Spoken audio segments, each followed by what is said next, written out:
पाकिस्तान और इंडिया में इस बात का किसी को अंदाज़ा ही नहीं है कि औरतों की सेहत मर्दों की सेहत से मुख्तलिफ है। औरतों की डाइट मर्दों की डाइट से मुख्तलिफ है। दोनों एक जैसा हर टाइम पे एक जैसा नहीं खा सकते हैं।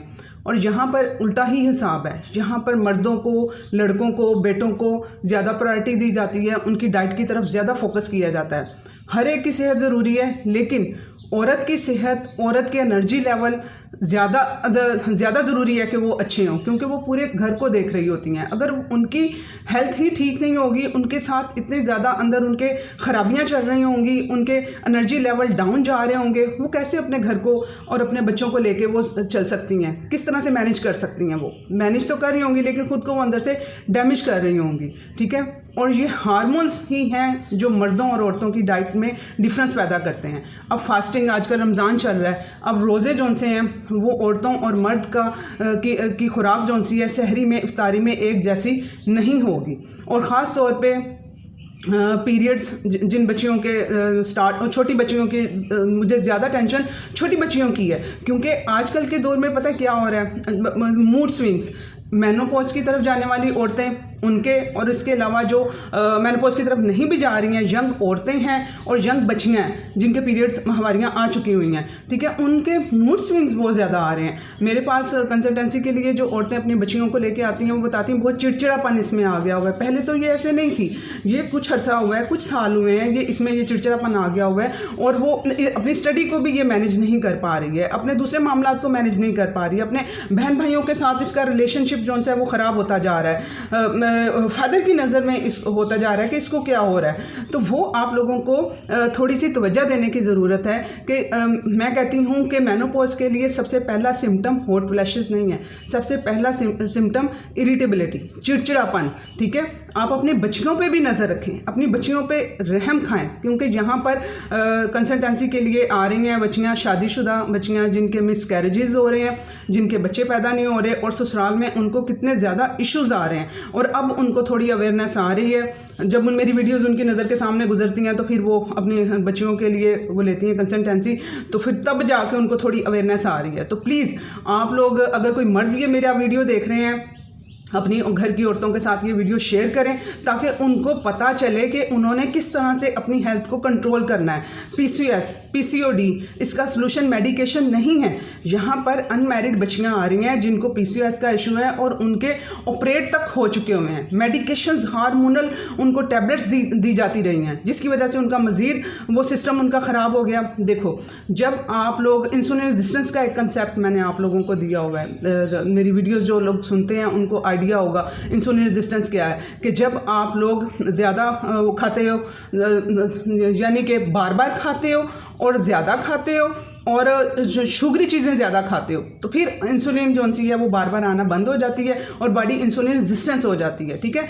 इसी तरह से ही जब आप हार्मोनल टैबलेट्स देते रहते हैं तो फिर क्या होता है, एक टाइम आता है कि बॉडी जो सी होती है हार्मोन रेजिस्टेंस हो जाती है, वो गोली भी उस पर असर नहीं करती। शुरू में उसके पीरियड आ जाते हैं, जो भी इशू उसके साथ चल रहा होता है, वो जाती हैं लेडी डॉक्टर के पास, मेडिसिन लेती हैं, वो हार्मोनल टैबलेट्स देती हैं, वो पीरियड आ गए जी, उसके बाद कुछ महीनों के बाद वो काम करना भी छोड़ देती है। तो इस वजह से आज का वीडियो ये बहुत इंपॉर्टेंट होने वाला है हर एज की औरत के लिए। उसे समझना होगा कि उसको किस तरह से अपनी फास्टिंग को लेके चलना है और किस तरह से अपने लाइफस्टाइल को चेंज करना है। ठीक है। आज के वीडियो में मैं 4 फैक्टर डिस्कस करूंगी जिनको वो कंसीडर करके उनको किसी डॉक्टर के पास जाने की ज़रूरत नहीं है। ठीक है। वो क्योंकि ये जो हार्मोन्स के इशू है ना, ये डाइट चेंज, लाइफस्टाइल चेंज है।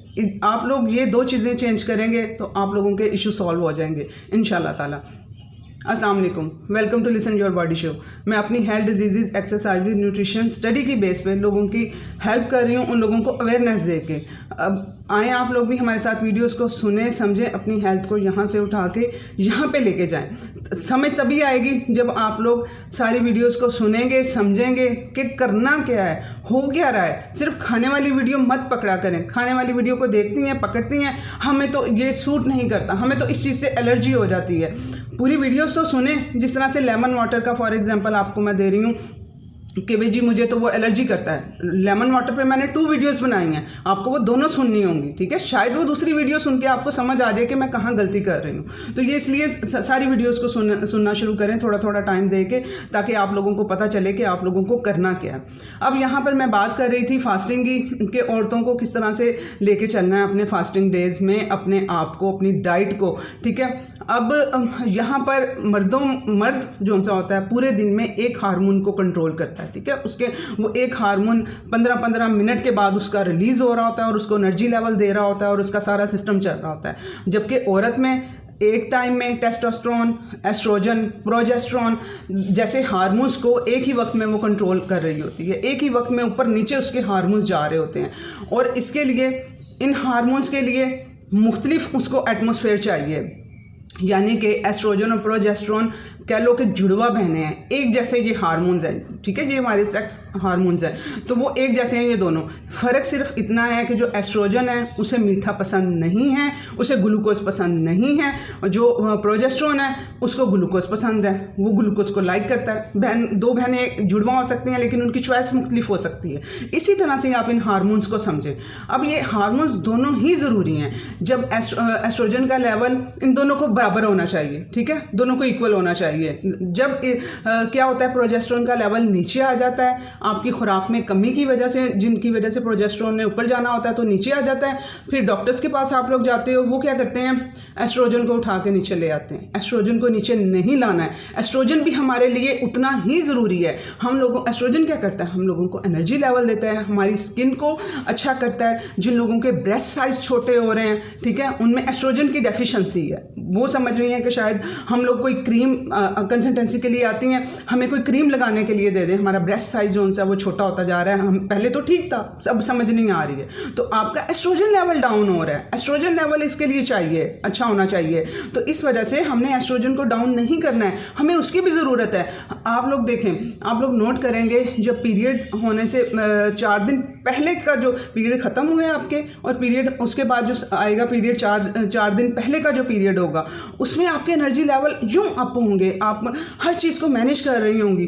फिर अचानक से एक दिन में अचानक से आपके एनर्जी लेवल डाउन होना शुरू हो जाते हैं, आपकी हार्ट बीट ज़्यादा होना शुरू हो जाती है, आप लोग बीपी लो होना शुरू हो जाता है, आप लोगों का जो ग्लूकोज है, जो शुगर आपकी लो होना शुरू हो जाती है, ठीक है। तो ये सारे जो से हैं वो सिम्टम क्या हैं, ये प्रोजेस्टेरोन नीचे आने के हैं, ठीक है। दिल घबरा रहा होता है। एक फीमेल ने कंसल्टेंसी मेरे से, उनका मैसेज आया कि मैम मेरा जो सा है ना बहुत ज़्यादा दिल घबरा रहा है। मुझे पता था, मैंने इनकी डाइट में सब कुछ डाला हुआ है, अगर मैंने कोई वर्कआउट डाला है तो मैंने उसके मुताबिक उनकी डाइट बनाई है, ठीक है। मैं फाकों पे यकीन नहीं करती हूँ। मैं जो सा है वेट रिड्यूस या जो भी हेल्थ इश्यूज चल रहे होते हैं उनको हैंडल करने के लिए उसका सहारा फाकों का नहीं लेती हूँ। मैं डाइट में हर चीज़ को, जो ज़रूरी विटामिन मिनरल एक दिन में चाहिए होते हैं, वो पूरे के पूरे डाइट में डालती हूँ। तो मुझे पता था मैंने सब कुछ डाला हुआ है, तो ये इसकी गलती या तो कुछ खाने में कुछ कमी कर रही है, और दूसरे नंबर पे इसके पीरियड्स आने वाले होंगे। मैंने उनसे पहला क्वेश्चन ही ये किया कि आपको पीरियड्स आने वाले हैं। उन्होंने कहा हाँ जी मैम 4 दिन रहते हैं। आपको कैसे पता चला? तो वो प्रोजेस्टेरोन लेवल नीचे गया हुआ था, ठीक है। तो आप लोगों ने भी इन चीज़ों को नोट करते हुए अपना वो लेके चलना है। अब यहाँ पर मैंने कहा था 4 फैक्टर मैं डिस्कस करूँगी, आपको इनको फोकस करना है। सबसे पहले खाना क्या है वो भी बात करते हैं, ठीक है। तसल्ली से पहले ये चीज़ें भी, खाने पर जोर दे लोगे, इन चीज़ों को नोट नहीं वो करोगे, फोकस करोगे तो नहीं ठीक होगा। पूरा लाइफस्टाइल चेंज चाहिए, पूरी डाइट चेंज चाहिए। अब यहाँ पे नीचे कमेंट्स में जो उनसे हैं मुझसे पूछ रही होती हैं औरतें या मर्द, वो कह रहे होते हैं मेरे ये इश्यूज़ हैं, इतने ढेर सारे इश्यूज़ उसके साथ चल रहे होते हैं, मेरा डाइट प्लान बता दें। कमेंट्स में मैं किस तरह से आप लोगों का डाइट प्लान बता सकती हूँ? उसके लिए जेंडर चाहिए, आपकी एज क्या है, उसके अलावा आप लोगों को एक डाइट बता दिया तो उसे फॉलो करना होता है, उसे साथ लेके चलना होता है। तो ये सारी चीज़ें वो मायने रखती हैं। ये सिर्फ ये नहीं है कि खाने के लिए ये जाओ और ये खा लो ये चीज़, वो तो आप लोगों का अंदर इश्यूज़ आप लोगों के पहले ही ख़राब चल रहे हैं, तो वो ऊपर नीचे जाएंगे तो वो आप लोगों को मज़ीद ख़राब करेंगे। तो इस वजह से ये आसान नहीं है इन चीज़ों को, जब तक आप लोग समझोगे नहीं सारी चीज़ों को। ठीक है। तो अब सबसे पहले बात आ जाती है सर्केडियन रिदम की। सर्केडियन रिदम क्या होता है कि आप लोगों को सूरज, नेचर ने, अल्लाह ताला ने जो सूरज हमारे लिए दिन बनाया है वो हमें जागने के लिए बनाया है, ठीक है। तो सर्केडियन रिदम का मतलब है कि आप लोगों को सूरज के साथ ही जागना है और सूरज जब चला जाएगा उसके साथ ही जो रात का टाइम है उसमें आप लोगों को सोना है, ठीक है। तो आप लोगों ने इस टाइम को नोटिस करना है कि ये हम इसके मुताबिक चल रहे हैं, ये अगर नहीं चल रहे तो इसको सीधा करना है आप लोगों ने। अब रमज़ान के पॉइंट ऑफ व्यू से क्या है कि यहाँ टाइम शॉर्ट होता है, हमें सहरी के लिए भी उठना होता है, तो आप लोगों को क्या करना पड़ेगा, आप लोगों को जल्दी सोना पड़ेगा। यहाँ पर जोन सा है वो क्या कर रहे होते हैं, रात को 12 कंसिस्टेंसी मेरे से फीमेल्स ले रही हैं, तो वो उनका कहना था कि क्या हम लोग सहरी करके, तो हम तो शुरू से ही ऐसे हमारी रूटीन चलती आ रही है, हम सहरी करके सो सकते हैं। तो सबसे पहला ही मेरा जो सर्केडियन रिदम पे फोकस होता है कि इनका किस तरह से मैं सीधा करूं। तो आप लोगों ने भी क्या करना है, अब सहरी के लिए जल्दी उठना है, तो आप लोगों ने कोशिश क्या, आप लोगों ने 10:30 बजे, आप लोगों ने 10:15 से बेडरूम चले जाना है, 10:30 बजे आप सो चुकी हो, ठीक है ना। फिर आप लोग उठें अपने सहरी टाइम के लिए, 3 बजे उठना पड़ रहा है, 3:30, जितने बजे भी उठना पड़ रहा है, कम से कम 4-5 घंटे की नींद पूरी हो चुकी होगी। और ये वाली जो सी स्लीप है ये आप लोगों की बेहतरीन किस्म की एनर्जेटिक किस्म की स्लीप पूरी होगी। 4 घंटे भी सोए हैं ना तो ये आप लोगों के 10 घंटों के बराबर है, क्योंकि सही जो जिसमें हार्मोन्स बनते हैं और सारा चेंजेस आती हैं बॉडी के अंदर, वो यही टाइम है, ठीक है। 9:30 से ऑनवर्ड, 10 बजे से ऑनवर्ड का टाइम है। तो आप इस टाइम में अपनी बेहतरीन स्लीप, अपने हार्मोन्स पे काम कर चुके होंगे, अपना बेहतरीन एनर्जी लेवल ले चुके होंगे। उसके बाद आप लोग अपने उठें, सहरी वगैरह करें, उसके बाद सहरी वगैरह करने के बाद आप लोग फिर 2 घंटे की नींद पूरी कर सकते हैं, कम से कम 6। और स्लीप की बात, कितना सोना है, कम से कम 6 घंटे, अदरवाइज 7 घंटे आप लोग अपनी जिनके पास टाइम है वो 7 घंटे की स्लीप पूरी करें। जैसे मैं जॉब करती हूँ, मेरे पास टाइम नहीं होता तो मैं 6 घंटे की नींद पूरी कर पाती हूँ, मेरी स्लीप 6 घंटे की है। अल्हम्दुलिल्लाह के इतना टाइम भी मुझे मिल पा रहा है, ठीक है। कभी एक दौर था जब मेरी सारा कुछ चल रहा होता था, लाइब्रेरी ये वो, तो साथ में फिर मेरी उस टाइम पे मेरी जो सी वो स्लीप थी वो 4 से 5 घंटे की थी, ठीक है। तब मुझे इन सब चीज़ों का नहीं पता था, अगर पता होता तो मैं अपनी स्लीप को कभी कंप्रोमाइज़ ना करती। अभी भी मैं अपनी स्लीप को कंप्रोमाइज़ नहीं करती हूँ, मैं 6 घंटे कम से कम अपनी स्लीप को ज़रूर देती हूँ। सारी काम मेरे पीछे रह जाते हैं, उनको वहीं स्टॉप करके 6 घंटे की स्लीप पर फोकस करती हूँ, ठीक है। अब यहाँ पर ये बात होगी। दूसरे नंबर पर अब स्लीप की भी बात होगी कि आप लोगों ने कम से कम 6 घंटे सोना है। उसके बाद तीसरा नंबर आ जाता है एक्टिविटी का, ठीक है। अब जो एस्ट्रोजन लेवल है वो आप लोगों का उस टाइम पे, वो आप लोगों का जब अप हुआ होता है तो आप लोगों के एनर्जी लेवल अप है, आप लोगों को उसके मुताबिक अपनी एक्सरसाइजेस को लेके चलना है, ठीक है। उन दिनों में आप हिट एक्सरसाइजेस भी कर सकते हैं, डंबल भी कर सकते हैं, क्योंकि एनर्जी लेवल है आपके पास, ठीक है। जॉगिंग भी कर सकते हैं, ये सब चीज़ें आ सकती हैं। अब चूंकि रमज़ान है तो रमज़ान में आप लोगों ने इन डेज़ में क्या करना है, अपने पीरियड्स से 4 दिन पहले और पीरियड के 3-4 दिन मिला के, यानी 1 हफ्ता ये वाला, इसमें आप लोगों ने हैवी वर्कआउट नहीं करने। अब बाकी दिनों में 3 हफ्ते में आप लोग अपने बीच में डंबल भी करेंगे। ये मेरी सारी वीडियोज़ हैं, कभी अपर बॉडी, कभी लोअर बॉडी, और कभी स्ट्रेचिंग, और कभी आप लोग हिट एक्सरसाइजेज, ठीक है। ये सारी चीज़ें आप लोगों ने बदल के आप लोगों ने इन दिनों में करनी है। अब ये वाला जो 1 हफ्ता स्पेशल है जिसके लिए मैं ये वीडियो बना रही हूँ कि आप लोगों को अवेयरनेस हासिल हो, उसमें आप लोगों ने क्या करना है, आप लोगों ने सिंपल स्ट्रेच करने हैं, ठीक है। ये स्ट्रेचिंग बेल्ट ज़रूर लें, ठीक है ना। ये 1400-1500 का खर्चा है, 1300 का खर्चा है आप लोगों का। इसमें आप लोगों ने ये स्ट्रेचिंग आप लोग 10 मिनट से ज़्यादा नहीं करनी है आप लोगों ने, ठीक है। इस 1 हफ्ते में ये वाले थोड़े स्ट्रेच कर लें। थोड़ा योगा स्टाइल, जिसमें मेरा ढांचा सीधा करने वाली एक्सरसाइजेज का वीडियो है, उसमें जो आप लोगों को ईजी लगे, जिसमें आप कंफर्टेबल फील करें। आप लोगों ने कोई ऐसी एक्सरसाइज नहीं करनी जिसमें अनकंफर्टेबल फील कर रहे हैं, थोड़ा आप लोगों को पेन हो रहा है और आप लोगों को लग रहा है आपका ज़्यादा जोर लग रहा है। होता पता क्या है, अब प्रोजेस्टेरोन कम है। प्रोजेस्टेरोन का रॉ मटेरियल जौन सा है, जैसे कि ये पाइप का प्लास्टिक है रॉ मटेरियल, तो प्रोजेस्टेरोन का रॉ मटेरियल क्या है, ग्लूकोज, शुगर उसे चाहिए बनने के लिए। अब एक्सरसाइजेस क्या करती हैं, ये जिस्म के अंदर से ग्लूकोज को यूटिलाइज करती हैं। जो हमारे अंदर स्टोर हुआ होता है या हम खाने से लेते हैं तो वो उसको क्या यूज़ कर लेती हैं। तो अब जब आप अपना ग्लूकोज उधर यूज़ करवा लेंगे तो फिर प्रोजेस्टेरोन के लिए ग्लूकोज कहाँ से आएगा। तो इसलिए आप लोगों ने जो सिंपल स्ट्रेच है वो आप लोग करोगे, योगा टाइप जो मैंने किए हुए हैं वो करोगे, उसमें ग्लूकोज कम यूज़ होता है, ठीक है। उसमें ऑक्सीजन अंदर जाती है, रिलैक्स होकर आप लोग करते हो तो उसमें ग्लूकोज इतना यूज़ नहीं होगा। तो आप लोगों ने इन डेज़ में छोड़नी नहीं है, इन डेज़ डेज़ में आप लोगों ने ये नहीं कर देना कि ये लो जी एक हफ्ता हम लोग फ्री हैं। आप लोगों को उतने ही क्रैम्प्स आएंगे, उतना आप लोग अनकंफर्टेबल फील करोगे, हैवीपन, एक तो जिस्म में पहले ही एस्ट्रोजन का लेवल फुल हुआ होता है, भारीपन उन डेज़ में होता है। जब पीरियड शुरू हो जाते हैं फिर आहिस्ता आहिस्ता एस्ट्रोजन कम होना शुरू होता है, तो फिर आप लोग खुद को लाइट फील करते हो। अगर साथ में स्ट्रेचिंग वगैरह योगा कर लोगे तो और अच्छा आप लोग फील करोगे। तो आप लोगों ने ये सहरी के टाइम जो है ना 15 मिनिमम 15 मिनट, वरना आधा घंटा कम से कम दें, इससे ज़्यादा ना दें, क्योंकि आजकल टाइम भी शॉर्ट है और आप लोग खुद को इतना मत खपाएं। ईजी वे में 30 मिनट जो इजीली बॉडी भी एक्सेप्ट कर सके, आपकी फैमिली भी एक्सेप्ट कर सके, घर भी एक्सेप्ट कर सके। यहाँ पे एक आदमी ने कंसल्टेंसी मेरे से ली, आंतों की बीमारी है उनको, ठीक है। मैंने उनको वर्कआउट रखा हुआ था, तो उन्होंने अपना उन्हें मैंने 30 मिनट कहा था, उनको इतना मज़ा आया। वो कहता मैंने ज़िंदगी में पहले जोन से है ना, मेरे कितने सालों से रोज़े छूट गए हुए थे, मैंने अब वो रोज़े रखना शुरू किए हैं। और उसने वर्कआउट बढ़ा के अपना, कहता मुझे इतना मज़ा आ रहा होता है ना वर्कआउट करते हुए, मैं 45 मिनट पे ले गया, तो उसके इशू आए ना, तो दोबारा सेकंड कंसल्टेंसी पे आ गया। तो मुझे ना उसके डाइजेस्ट नहीं हो पा रहा था खाना, ये वो। तो मेरी जब क्वेश्चनिंग स्टार्ट हुई कि मेरी ट्राई होती है कि ये बंदा मेरे पास या बंदी आई है तो इसके सारे इशू सॉल्व करूं, इसको ये इशू आ रहा है, मेरे लिहाज से नहीं आना चाहिए, ये क्यों आ रहा है, तो वो फिर क्वेश्चनिंग से क्लियर करती हूँ मैं। तो वो जब क्वेश्चनिंग उनसे की, पता चला कि वो वर्कआउट को 45 मिनट उन्होंने कर दिया हुआ है और एनर्जी लेवल उन्होंने बताया मेरे बहुत अच्छे जा रहे हैं। लेकिन लूज़ मोशन भी थोड़ा उनको वो आ रहे थे, वो उन्होंने बताया कि लूज़ मोशन के बावजूद मुझे इतने अच्छे रोज़े जा रहे हैं। तो मैंने फिर ये कहा, मैंने कहा ये सिर्फ ट्रायल है, इसका जब पूरी फिल्म आप लोग अपने ऊपर जब चलाओगे तो फिर देखो कितना लाइफ का मज़ा आएगा। तो आपने भी इस तरह से अपने वर्कआउट को बढ़ाना नहीं, 30 मिनट ही करना है आप लोगों ने।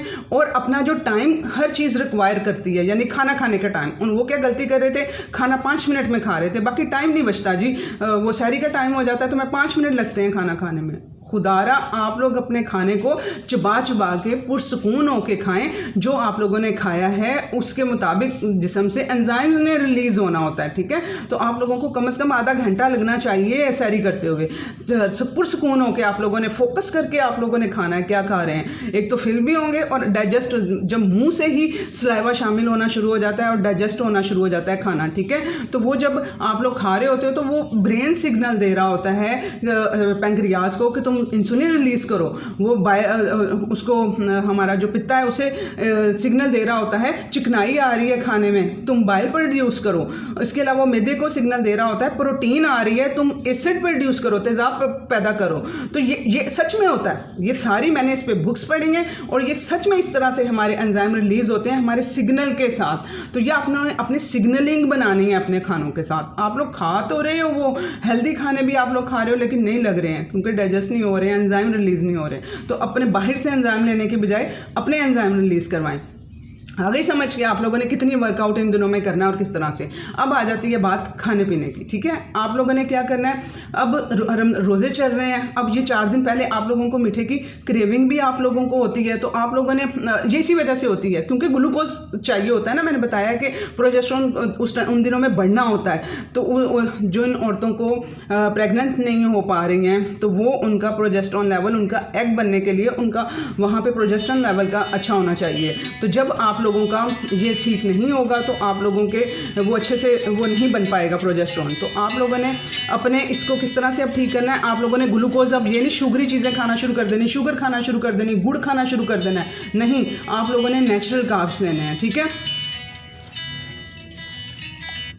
आप लोगों ने नेचुरल कार्ब्स लेने हैं। अब नेचुरल कार्ब्स में क्या आ जाता है, अल्लाह ताला की सबसे बनाई हुई अच्छी नेमत शकरकंदी, ठीक है। जिनको आंतों की बीमारी नहीं है, जिनको आंतों की बीमारी है वो शकरकंदी ज़्यादा फाइबर वो नहीं ले सकते हैं। तो वो जिनको कोई इशू नहीं है, शकरकंदी आप इन दिनों में कार्बोहाइड्रेट आप शकरकंदी ज़्यादा यूज़ करेंगे, ठीक है। इसके अलावा आलू आप लोग यूज़ करेंगे। इसके अलावा आप लोग इन दिनों में अपनी खजूर यूज़ करेंगे। सहरी भी की है तो एंड के ऊपर आप लोग 2-3 खजूरें आप लोग खा लें। आपको पता है 4 दिन रहते हैं पीरियड होने में, तो आप लोग अपनी खजूरें 3-4 सहरी में भी ले लेंगे और 3-4 अफ्तार में भी लेंगे, लेकिन एंड पे, ताकि आप ये ना बहुत ज़्यादा शुगर रिलीज़ करती है बॉडी में। तो आप लोगों ने इसे as a sweet dish end के ऊपर, पहले खाना खाएं अपना, एंड के ऊपर एज अ स्वीट डिश आप लोगों ने लेना है। तो ये आप लोगों ने एक काम करना है कि अपना ग्लूकोज लेवल को नेचुरल कार्बोहाइड्रेट से ऊपर लेके आना है। फ्रूट ज़्यादा खा लें, ठीक है। बनाना ले लें, 1 लेते हैं पहले या हाफ लेते हैं पहले, 1 ले लें, 1.5 ले लें। लेकिन आप लोग इसमें क्या